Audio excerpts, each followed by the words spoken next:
Rocky Gerung ini seputar euforia timnas, ya, supporter dari timnas, ya, yang saya kira ini masih terus berlanjut setelah timnas Indonesia itu berhasil menahan imbang timnas Australia. Nah, di tengah euforia itu sesungguhnya banyak juga yang tampaknya mencoba merenungkan apa yang terjadi, ya, karena jelas bahwa yang disebut timnas itu sesungguhnya mayoritas adalah pemain naturalisasi. Kalau tidak salah itu ada 9 dari 11 yang turun itu, ya. Kita mencintai sepak bola, bahkan melebihi, seringkali melebihi pasangan kita. Karena hobi dan fanatisme itu bisa tumbuh karena situasi yang memungkinkan keinginan kita untuk melihat idola kita itu mencetak prestasi. Itu prinsip yang kita sebut sebagai keunggulan di dalam olahraga. Olahraga itu menimbulkan hormon yang melampaui hormon-hormon kenikmatan, bahkan kenikmatan seksual tuh. Dia orang bisa menunda banyak hal, termasuk hal-hal yang memungkinkan dia mengalami kebahagiaan badannya.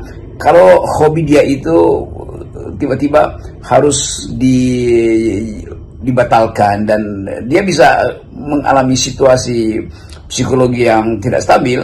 Karena hobi itu adalah sesuatu yang datang dari pilihan irasional seseorang tuh.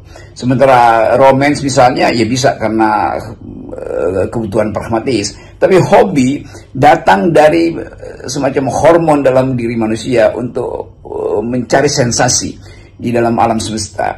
Jadi tubuh kita memang dirancang untuk bergerak, dan bergerak itu artinya ada dalam ritme. Nah, sepak bola itu menyempurnakan segala macam sensasi kita tentang ritme. Kita lihat ketegangan di lapangan, lalu kita anggap bahwa itu bagian dari permainan rohani manusia tuh, bukan sekedar permainan fisik. Ada keindahan ketika seseorang melakukan semacam salto atau posisi tertentu sehingga diikuti oleh publik. Nah, sepak bola adalah bagian dari kenikmatan rohani manusia sekaligus keinginan untuk hidup di dalam kebersamaan.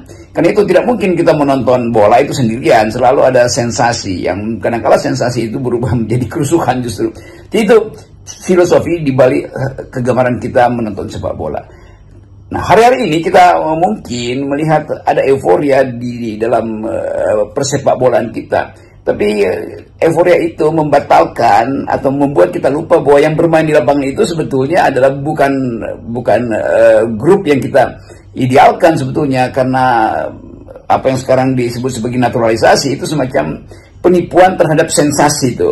Nah, saya mau terangkan itu bukan untuk membatalkan permainan sepak bolanya, tetapi menghidupkan kembali prinsip bahwa olahraga itu adalah kenikmatan, tapi sekaligus dia adalah kebanggaan untuk mencari bibit-bibit asali bangsa ini di dalam bidang persepak bolaan atau olahraga secara umum.